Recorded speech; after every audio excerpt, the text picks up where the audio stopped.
United States, accompanied by Jennifer Klein, Ada Limon, Nicole Matthews, Kyle Richard, and Ruth Glenn.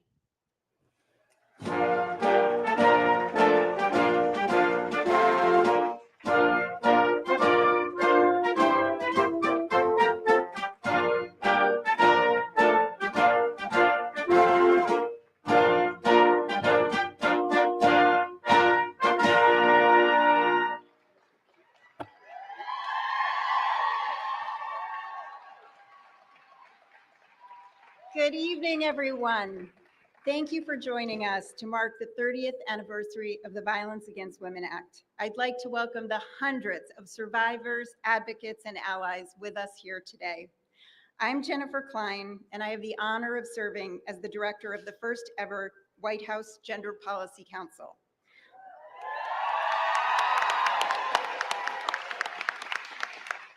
While there is still so much to do to end gender-based violence, today we reflect on the progress we've made over the last 30 years. When people were still whispering about domestic violence, then Senator Biden started a national conversation. He gave survivors a microphone they never had before, and he listened, and he forced others to listen. He stood up for women and girls, as he always has and always does. Alongside courageous survivors and advocates, he forced the country to face what it had ignored for far too long. The Violence Against Women Act fundamentally transformed our nation's laws and culture. President Biden, with all of you, has worked to strengthen this law ever since. And this president, vice president,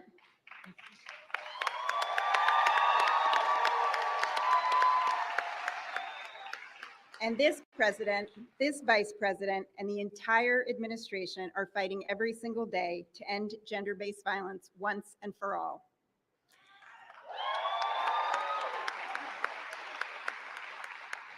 Now, I have the great honor of introducing the first of our incredible speakers, our nation's poet laureate, Ada Limon.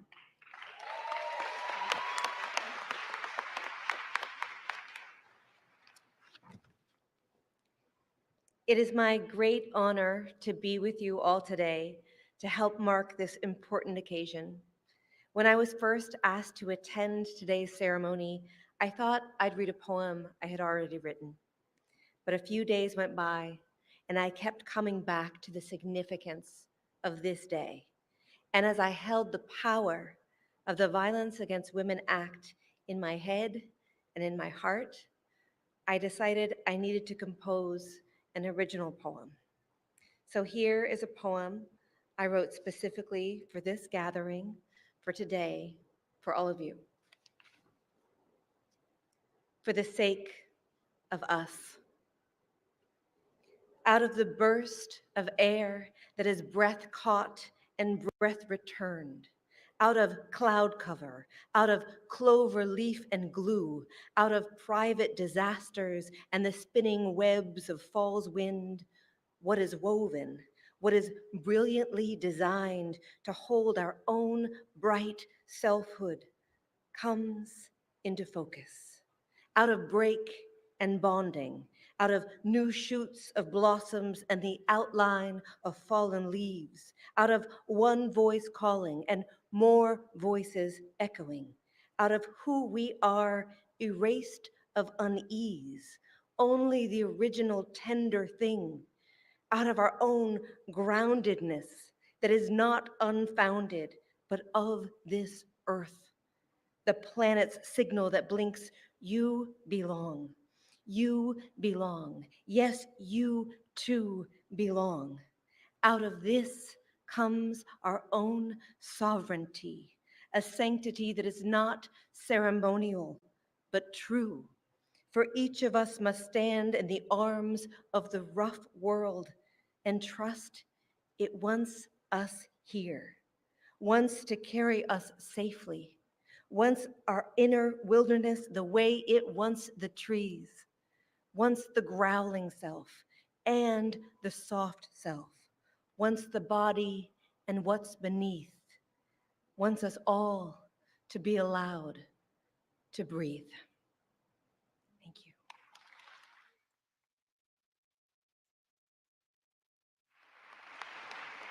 Please welcome Nicole Matthews.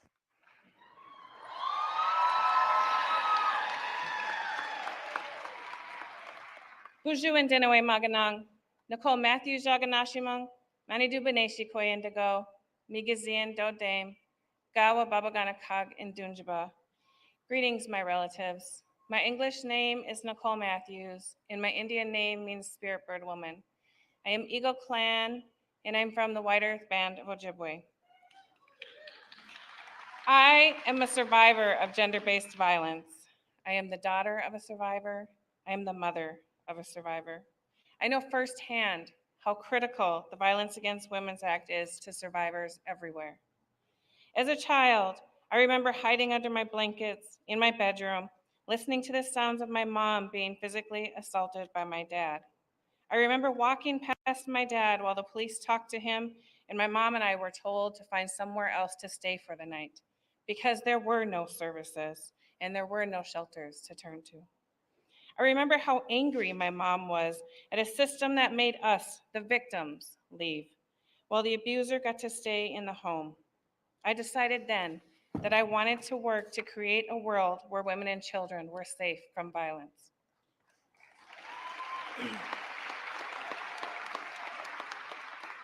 Today, I'm the executive director of the Minnesota Indian Women's Sexual Assault Coalition, one of the very first tribal coalitions funded by the Violence Against Women's Act in 2001. I have been with the coalition since its inception, and thanks to VAWA, I've seen incredible changes over the years. I worked alongside our tribal coalition relatives to dream about what safety looks like for our tribal communities. And together, we have helped make those dreams a reality. Because of this historic bill, we now have special tribal criminal jurisdiction over non-Indian offenders. This helps to keep Native women and children safe. We now have protections for our LGBTQ two-spirit relatives. We have programs for transitional housing, shelter, and to address trafficking.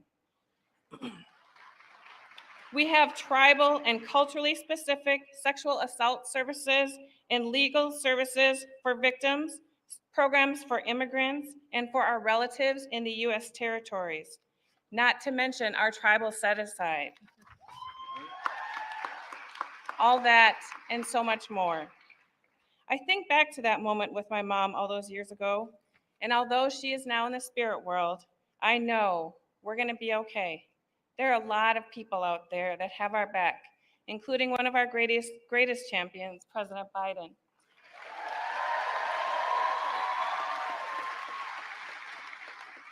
I would now like to introduce another champion who has shown how important it is to engage men in this movement, Kyle Richard. Chimigwech.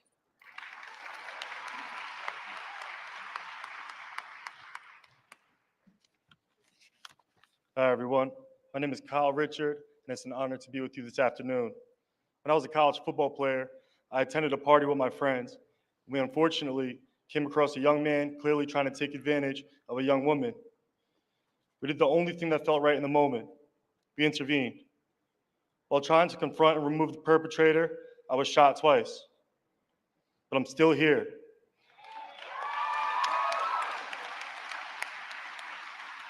And I still graduated while finishing my college football career.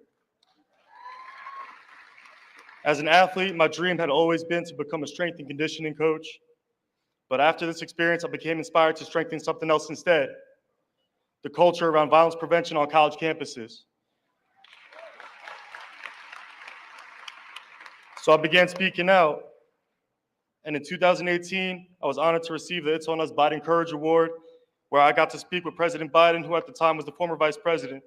Through his decades of work on the Violence Against Women Act and his commitment to take on gender-based violence, President Biden set the foundation for our work around prevention and support for survivors.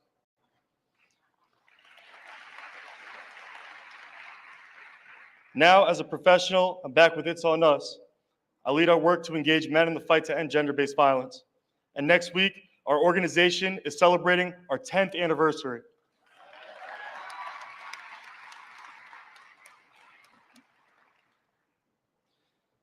Since President Biden launched It's On Us in 2014, we have empowered millions of college students to take action to prevent sexual assault.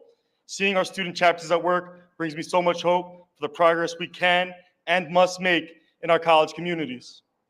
So, to President Biden, thank you for showing people like me that we do have a role in preventing violence, that we need to empower my generation and our future leaders to continue fighting this fight. Now, it's my honor to introduce Ruth Glenn, a trailblazer and a hero who's been fighting this fight for decades.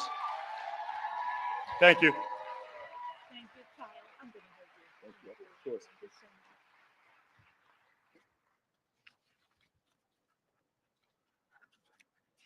so much. Good evening, everyone. Good evening, everyone. Good evening. What a powerful moment this is for all of us.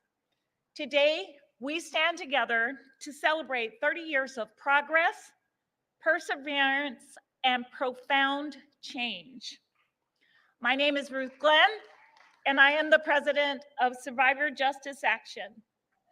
As someone who survived domestic violence before the Violence Against Women Act was passed, I know all too well the struggles that so many survivors faced in silence, myself included.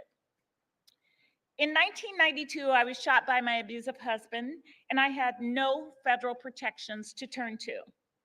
The resources and coordinated community responses we now rely on did not exist at that time. I often wonder how different things could have been for me and for my son had VAWA been in place at that time. But like so many survivors, I have found strength by doing the work so that others would not have to experience what I did. Thanks to President Biden and VAWA, survivors today have more support, protection, and opportunities for safety and justice than ever before.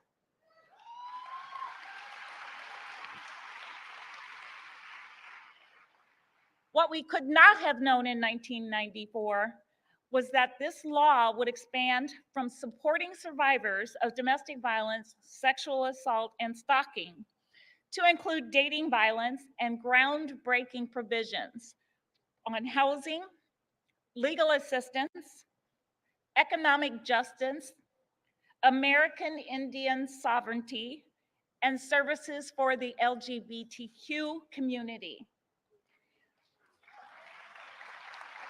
We've gone further than we could have ever imagined. President Biden's vision has set the course for a safer, more inclusive future for everyone. I want to take a moment to acknowledge the survivors and advocates who came before us and those who are with us today, including those behind me.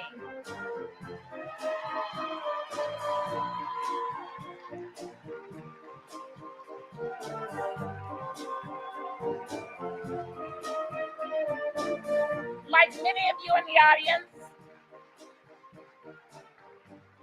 the leaders you see on the staircase work day in and day out to support survivors in communities all across the nation. Their courage and dedication help push our entire movement forward.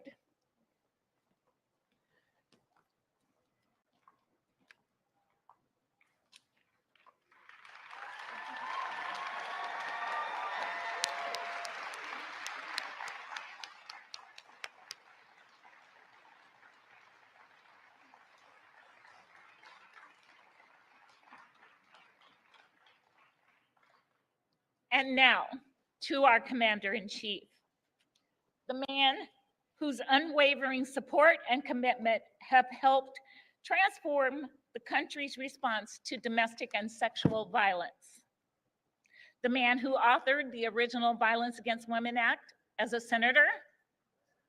The man who fought to strengthen the law again and again as vice president.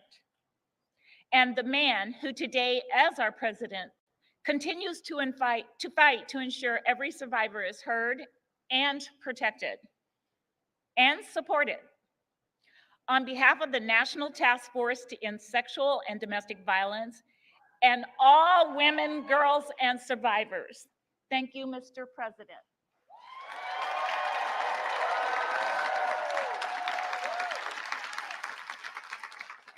And now, it is my profound honor to introduce the man, the leader, who has championed this fight for over 3 decades.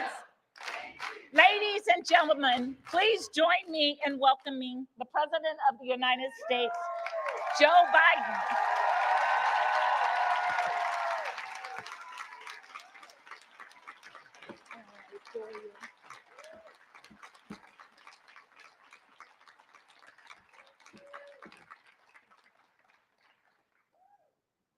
My name is Joe Biden. I'm Jill Biden's husband and Ashley Biden's dad. Thank you, Ruth, Nicole, and Kyle, for sharing your stories. Your courage literally inspires the nation, and we stand with you. The entire nation stands with you. You know, my daughter Ashley, the love of my life and the life of my love, she is, anyway, I'll don't get, anyway. I get emotional when I talk about her. And thank you, Ada, and your beautiful poetry. It's also an honor to see so many friends, brave survivors, and devoted advocates. And thank you to the bipartisan members of Congress who worked tirelessly, and I mean tirelessly, to ensure and expand what we're doing here today, as well as the reason I put these glasses on, the sun's shining that way, and I want to see you all over there. As well as the late Dianne Feinstein, Representative Sheila Jackson Lee, whom we miss very much. It wasn't too long ago that we as a country didn't want to talk about violence against women as a national epidemic, let alone do something the government had to address. Society often looked away, and so many places, violence against women wasn't a crime. It was referred to as a family affair. We were told addressing it would cause disintegration of the family. That's what I got accused of. Biden was disintegrating the family, not a joke. That was a full-blown campaign. And the shelters, this one that really angered me, shelters that we were putting in place were nothing more than indoctrination centers. Indoctrination. Few police departments had special victims units. And there was no national hotline to call, none. There was a background. That was the background when I first wrote the Violence Against Women Act in 1990.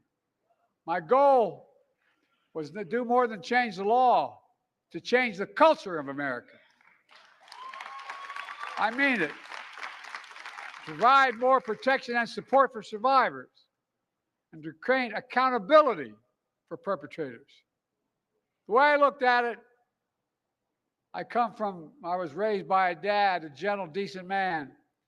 He taught my siblings and me that the greatest abuse of power was to abuse power. And the cardinal sin that a man could do was raise his hand to a woman or a child. So I believed that the only way we could change the culture was by shining a light on that culture and speaking its name. We started holding public hearings, despite senators saying it was too salacious for the public to see. That was one of the arguments. You may be right, Joe, but it's too salacious for the public to see. They won't understand. We had to let America know what was going on. Americans are core, basic, decent people. And I believe that if they could see the truth, we could begin to change things. And that's what happened.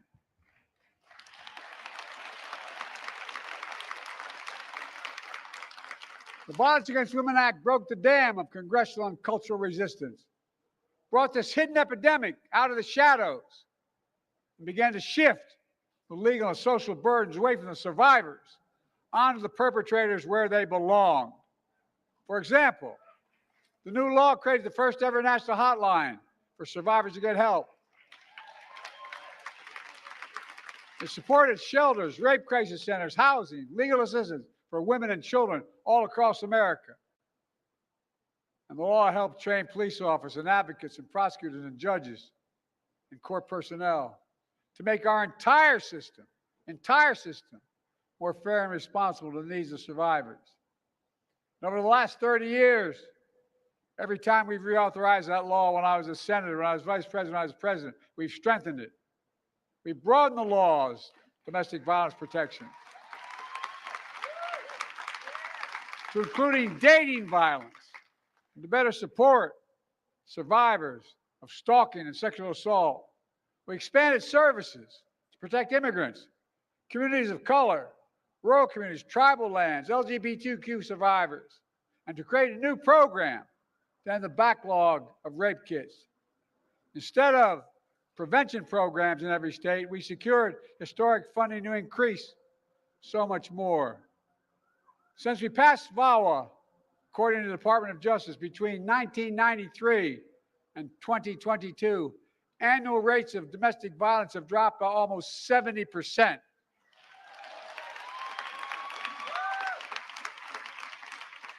While rape and sexual assaults have declined by more than 55%.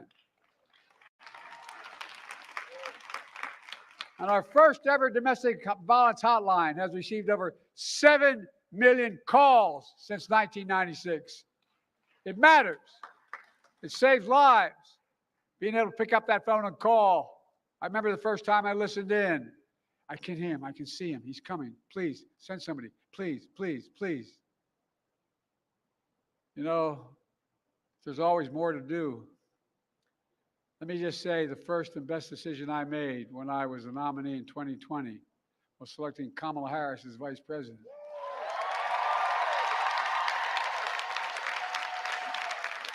Not a political statement, it's a factual statement. A former district attorney, attorney general, U.S. senator who prosecuted and stood up to sexual violence offenders her entire career.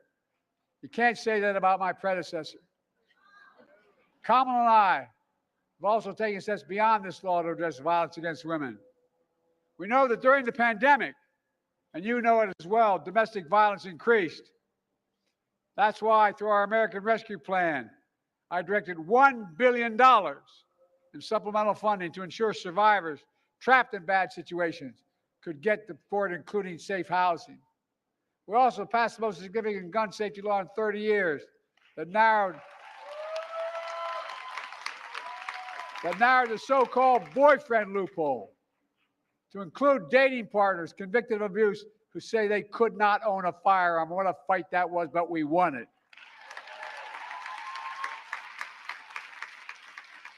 I signed a bipartisan bill, then was known as forced arbitration. Remember that? We hire you if, in fact, anything happens, you has to go to arbitration, you can't go to court.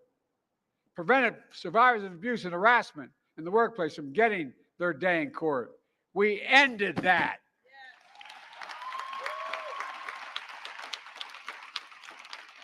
It's amazing the people who oppose us doing that. It just stunned me. And to keep college students safe, we strengthened the protection under Title IX that my predecessor then weakened. Building on the work we started when I was vice president, when I launched the It's On Us program that Kyle mentioned earlier, we're increasing funding to prevent campus assault, sexual assault. It's important.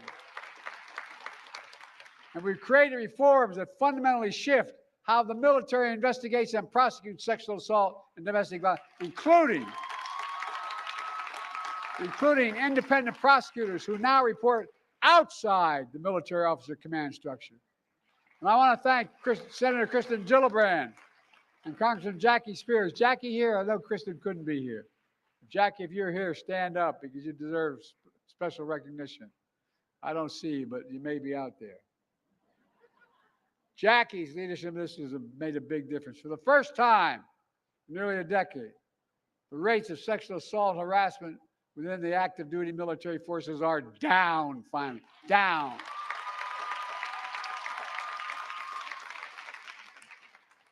Kamala and I also continue to stand with women and girls worldwide who are facing violence and demand basic human rights. I also signed the historic presidential memorandum to punish individuals around the globe who use rape and sexual violence as a weapon of war and terror. And we continue to condemn Russia for its widespread violent sexual assaults in Ukraine.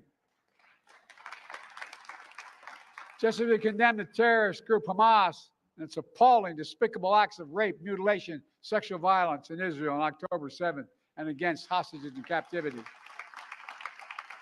Silence and denial can hide much, but it can erase nothing. Nothing. Some injuries are so heinous, so horrific, so grievous, they can't be buried, no matter how hard people try. And today, I'm proud to announce the new significant actions. A record of nearly $700 million in grants this year alone to more than 40 VAWA-funded programs in states, tribal communities across the country. $700 million.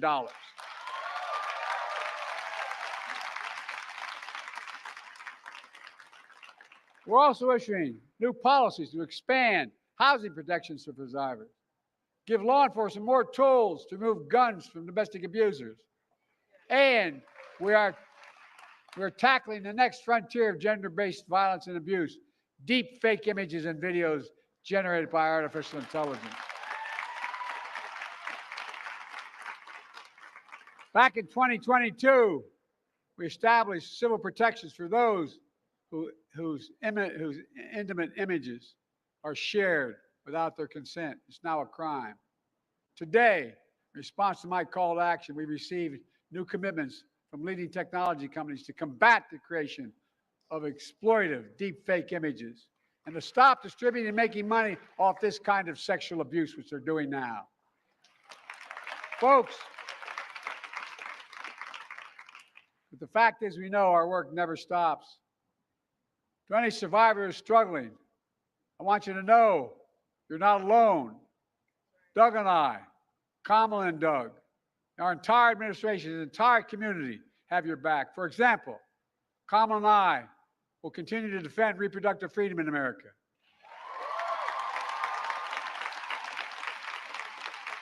My predecessor is proud that he put justice in the Supreme Court to overturn Roe v. Wade. As a result, Republicans are criminalizing doctors, denying IVF treatment, turning women away from emergency rooms, forcing survivors of rape and incest to leave their states to get care. It is outrageous. In its decision to overturn Roe v. Wade, the Supreme Court majority wrote, and I quote, "Women are not without electoral or political power," end of quote. No kidding. No kidding. Talk about out of touch. Clearly, the Supreme Court and my predecessors have no clue about the power of women in America. Let me close with this. The Violence Against Women Act is my proudest legislative accomplishment in all the years I've served as senator, vice president, and president. I mean that from the bottom of my heart.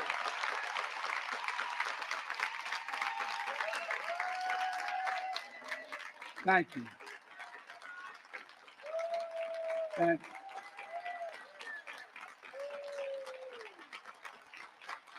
I'm so proud, so grateful for the heroes I've met along the way, standing up here on these Capitol steps. We're here today and across the country. Women and men who run shelters and rape crisis centers, fighters and allies who stand up to industry titans to expose the truth, survivors who speak up for themselves and empower those suffering in silence. You've changed the nation. You've turned your pain into purpose. And your bravery and spirit are unbreakable. Because of you, and this is not hyperbole, because of you, we're a better nation than we were 30 years ago.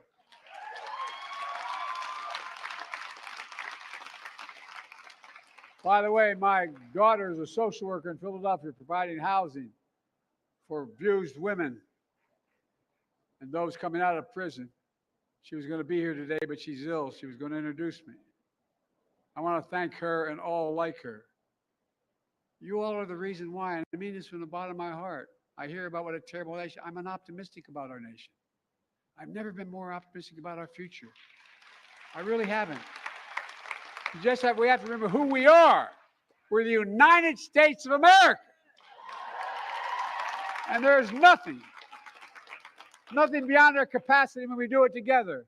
We're the only nation in the world that's come out of every crisis stronger than we went in. And we're going to continue to fight and end all this scourge that we had to deal with. God bless you all, and may God protect our troops. Thank you, thank you, thank you.